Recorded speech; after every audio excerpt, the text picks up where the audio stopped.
Okay, so yesterday we were talking about the different types of air columns. Specifically, yesterday we talked about closed air columns. Prior to that, we were talking about standing waves. All right, standing waves, remember, are any wave form that forms or stands because of patterns of repeating interference. Okay, so we have a whole bunch of waves traveling back and forth on a medium. They're all the same wavelength. They're all traveling at the same speed. They all have the same frequency. So they always interfere constructively at certain points, destructively at other points, and that creates that standing wave pattern that we see.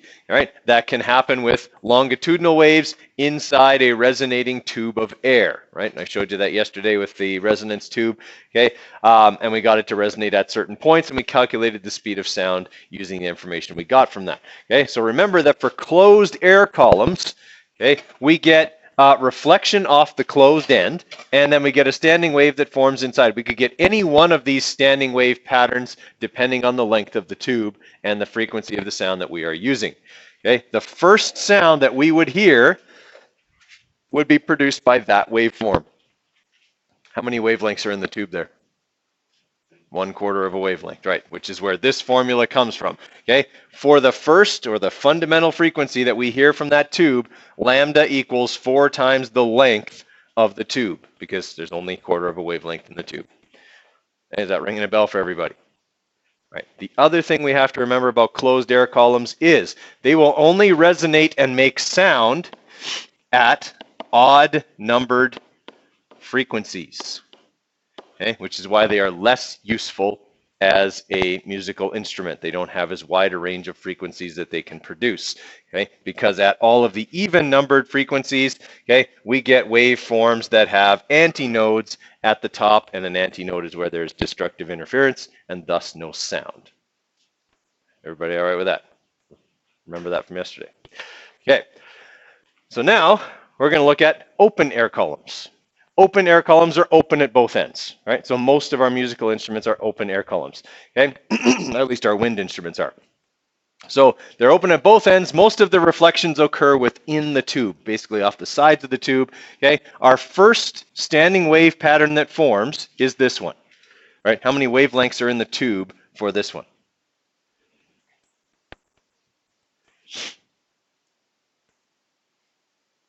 Okay, just a minute ago, you told me that this much was 1/4.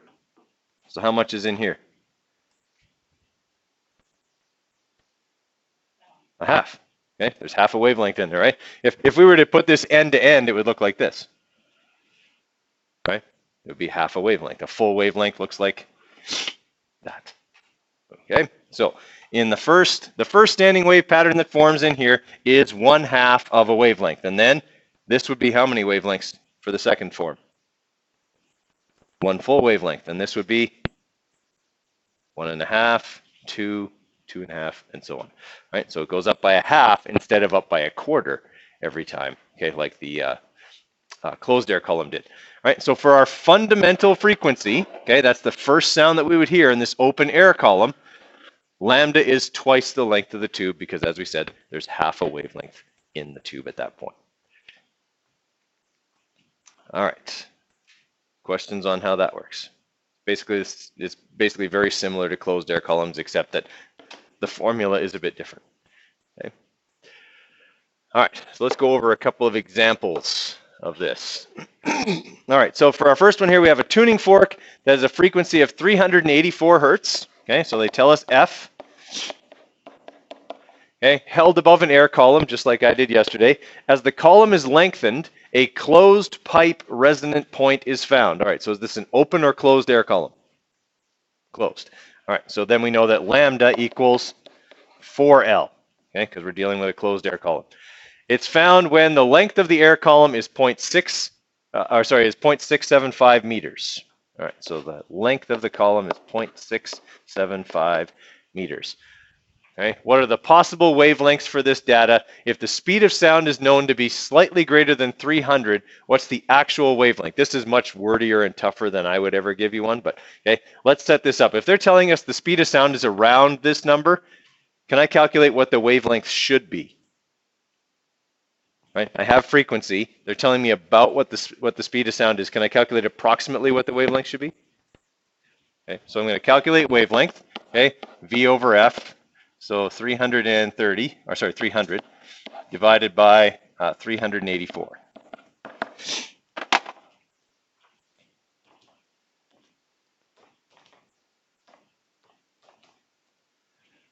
All right, so we're looking at around 0.78 meters.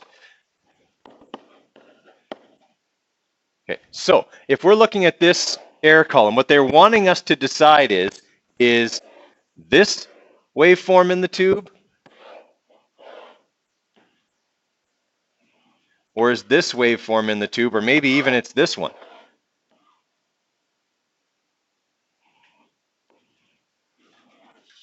Okay, we don't know. What they're asking is, if the length was 0.675, which one is it most likely to be, right? So we know that one wavelength is about 0.78, okay? If this waveform is in the tube and the length is 0.675, that's not right, is it? Right? One wavelength is supposed to be this much. This times 4 is way bigger than that. Agreed? Right? This is how many wavelengths? This one's 1/4, this one is? There's a half, there's a quarter. How much is that? Okay, if you guys, this is half a wavelength right here. This is a quarter of a wavelength. How much is in here? 3/4. All right. Is 0.675 about 3/4 of this number? Pretty close. Okay, so it's most likely this waveform that is in the tube right now. Okay, you guys have to interact with me a little bit. Otherwise, I'm just going to put this marker down and say, do all these questions, figure it out for yourself. Okay, I can only do so much up here. You actually have to be like conscious. Yeah. Okay, so let's have you guys try.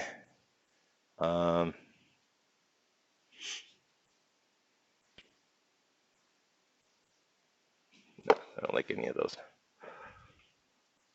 Okay, I want you to try number 3. It's actually not a an air column question. It's a standing wave question with a spring. Okay, so I want you to try that one right now, and also number 4. Try 3 and 4 right now, and then we'll go back to air columns in a minute. Do I need to make that a little bigger?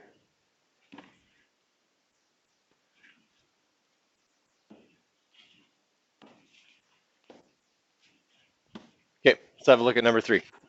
So we know that this spring, okay, is 6 meters long. And we know that the standing wave pattern has 3 antinodes. So the standing wave pattern looks like this.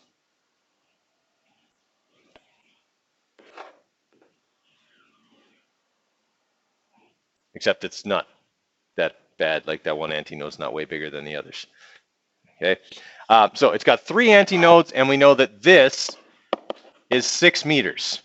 Can I calculate the wavelength with that information? How many wavelengths are on the spring right now? 1.5, right? So if I go 6 divided by 1.5, okay, I'll know the wavelength of the waves, which is a useful piece of information for this question. All right, I can't believe I just did that. Okay, 4 meters is the length of our waves. Okay, so our waves are 4 meters long. Okay, and we know that the frequency is 2.5 hertz. Right? Can I find the speed of the waves? What formula will I use, Stephen? V equals F times wavelength. Okay, and so I'll just multiply 2.5, okay, times 4, which should be 10 meters per second. The big places are antinodes, right? These are nodes. Nodes are places of destructive interference, right? And guys, so nothing mathematically difficult about that question, but what's tricky is understanding what kind of picture do I have to draw? What is that picture telling me? Can I get wavelength from that? Like, it's more intuitive than it is mathematical, right? And that's the case with most of the wave questions you're going to do. All right, try number 4, similar question. All right, let's have a look at 4 here. So I have a spring that's stretched to a length of 8 meters, and the speed of the waves is 5 meters per second. Okay? The simplest standing wave is a single antinode between two nodes. So it looks like this. How many wavelengths is that? Half. Right? So we got half a wavelength in 8 meters, so one wavelength is 16 meters. Right? What's the frequency that produces those standing waves? Well, F is going to be V over lambda then, and we just take our 5.0, right, and divide it by 16 meters, right, and we should get our 0.313 hertz. Right? What's the next highest frequency that would produce a standing wave? We did this yesterday with the spring. How much faster did I have to shake it to get to?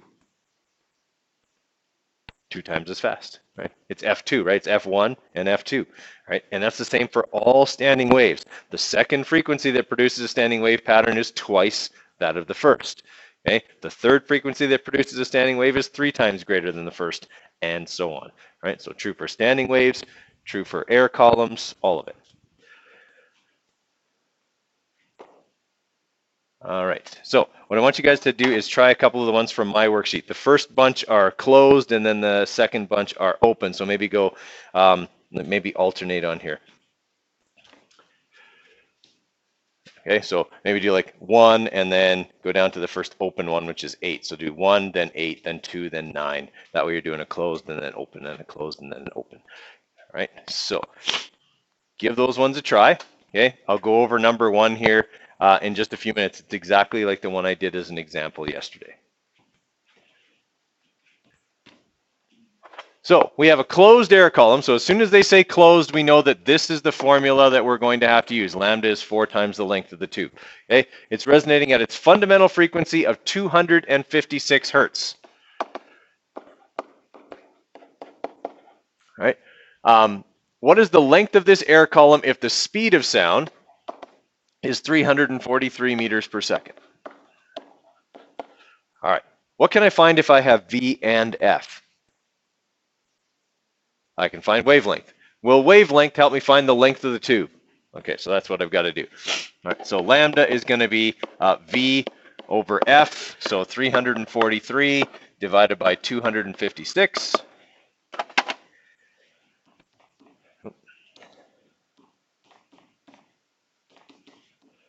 All right, so we're looking at 1.34 meters in length. That's the length of, okay, one full wave. All right, we're trying to find the length of the tube, so we're going to take lambda over 4. Okay, will equal the length of the tube. Okay, so 1.34, okay, divided by 4, and we've got our 0.335 meters. Okay, again, there's nothing really mathematically difficult about these questions. The key here is just being able to figure out the method to get to that kind of easy math.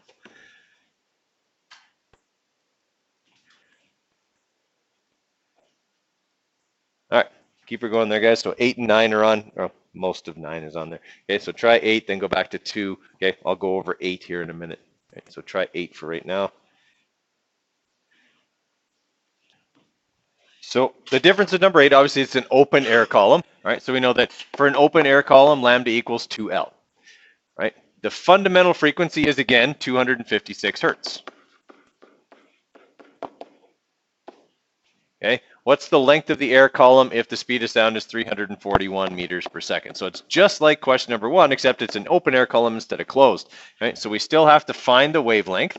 So V over F, okay, will equal lambda. So we'll take our 341 and divide it by 256.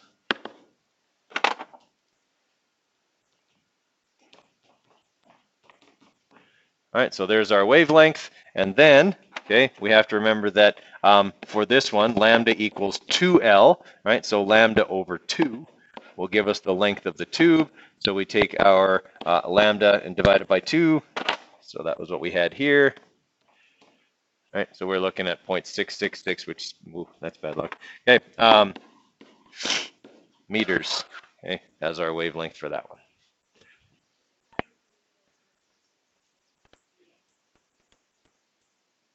It does not matter because those both have 3 significant figures. Yeah. All right, any other questions on that one? Okay, here's another thing that I'll often add in as a part B on a air column question. I will often ask, what is the next frequency of sound that you would hear? Right? For an open air column, the next frequency that would produce a standing wave would be F2, which is how much bigger than that frequency? Twice as big. Okay, we just talked about that with the slinky, right? So F2 would be twice as big. The trick is with closed air columns. The next frequency I hear in a closed air column isn't F2, it's F3. Remember, they only resonate and make sound at odd numbered frequencies, right? So that's kind of one of those little tricks that's in there. It's a great part B for me to ask to see if you guys remember that stuff, okay? And I don't have like a really like big bag of tricks. So that might come up. Be ready. Right? The next frequency you would hear, okay, you have to remember, well, for an open air column, it's the next one. For a closed air column, it's the next odd number. Awesome. Yes, it would make no sound. So when we were pulling the tube up yesterday, you could hear it go loud, quiet. So it would be one of the quiet spots. Okay, well, let's keep going on that, guys, and we'll go over any ones that give us trouble.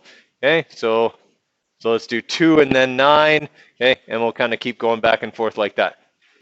Okay, so looking at number 7 here, right, we have the shortest air column that will resonate to a sound source or tuning fork has a frequency of 440 times 10 to the, or sorry, 440 hertz, okay? And that has to be F1 if they're telling us it's the shortest column of air, right? So we know that's F1, and we know it's a closed air column, so lambda equals 4L, okay? We know that the speed of sound is 341 meters per second.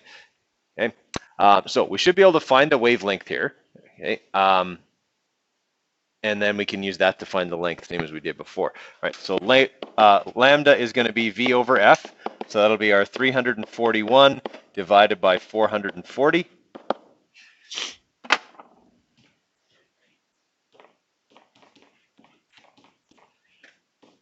Okay, so 0.775, and then I would divide that by 4, and that would give me my length of column, 0.194. Right? I mean, they're really pretty much the same. You got to do either the lambda equals 4L or lambda equals 2L at some point in the question. You got to use the universal wave equation at some point in the question. The only other thing one of these could throw in was if they gave you the temperature of the air, and you had to use this formula as well. Right? That's really about the only other thing that could get thrown in there. Okay. Any other ones we need to go over so far? Okay, keep going then.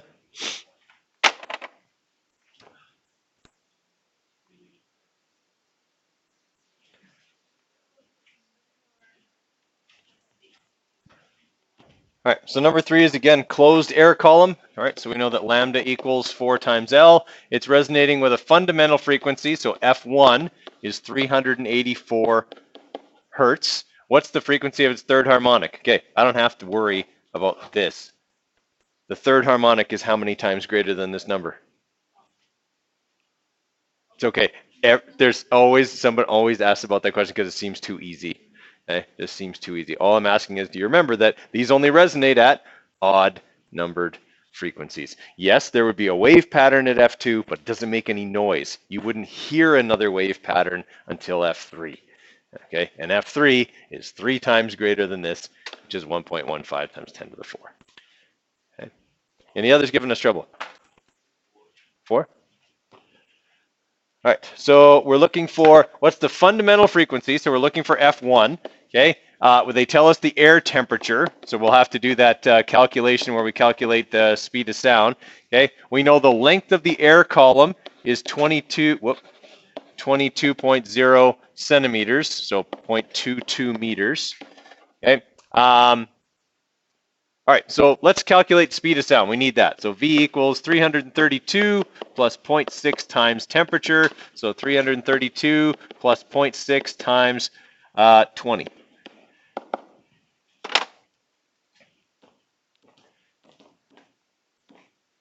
Not times, plus 0.6 times 20. All right, so we're looking at 342 meters per second as our speed of sound. Okay. Since we know the length of the column, we can calculate lambda because this is closed. So lambda equals 4L. So lambda is going to be 0.88 meters. Now that I know lambda and V, I can calculate the frequency that it's resonating at. So F equals B over lambda, 342 divided by 0.88 will give me my 390 hertz. Okay. So essentially now you've done a couple of each kind that I can make. I can either ask you to calculate the speed of sound, I can ask you to calculate the frequency, or I can ask you to calculate the wavelength. There's only those three things I can ask you to do. Okay. Well, no, sorry, four. I could ask you to calculate the length of the tube, right? But you guys have done one like each one. Okay, that's all there is. As long as you remember that those steps are always going to be in there, it's just a matter of figuring out what order to do them.